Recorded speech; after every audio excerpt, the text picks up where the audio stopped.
இன்றைக்கி நம்ம இந்த வீடியோவில் ரொம்பவே சூப்பரான ஒரு மில்க் ஷேக் ரெசிபி எப்படி பண்ணுறதுன்னு பார்க்க போகிறோம்.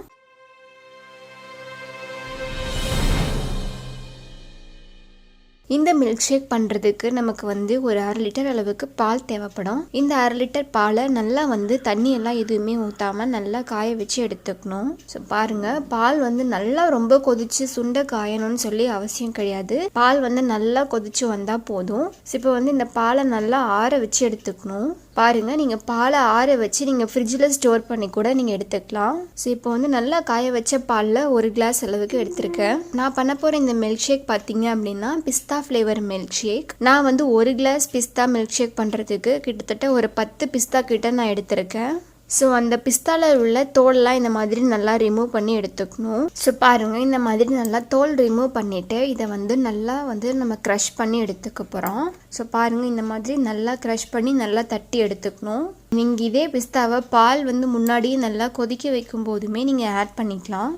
பட் நான் மிக்சியில் அரைக்கும் போது தான் ஆட் பண்ணிப்பேன். இப்போ நம்ம மில்க் ஷேக் பண்ண ஆரம்பிச்சிடலாம். ஒரு மிக்ஸி ஜாரில் ஒரு 2 டேபிள் ஸ்பூன் அளவுக்கு ஐஸ்கிரீம் ஆட் பண்ணியிருக்கேன். இது நார்மலாக வெண்ணிலா ஐஸ்கிரீம் தான்.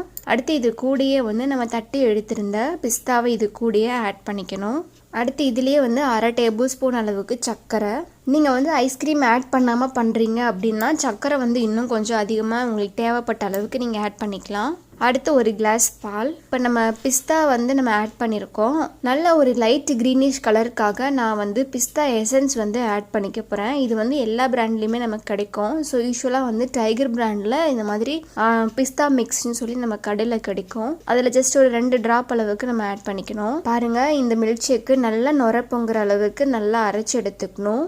இப்போ அவ்வளோதான், மில்க் ஷேக் சூப்பராக ரெடி ஆகிடுச்சு. இது நம்ம ஒரு கிளாஸில் ஆட் பண்ணிவிட்டு சர்வ் பண்ணிக்கலாம். நான் நல்ல ஒரு டிசைனுக்காக சாக்லேட் சிரப் ஆட் பண்ணிக்கிறேன். இப்போ ஃபஸ்ட்டு நல்லா சில்லாக இருக்கிறதுக்காக ஒரு 3 ஐஸ் க்யூப்ஸ் ஆட் பண்ணிக்கணும். இப்போ இதிலே அந்த மில்க் ஷேக் ஆட் பண்ணிக்கணும்.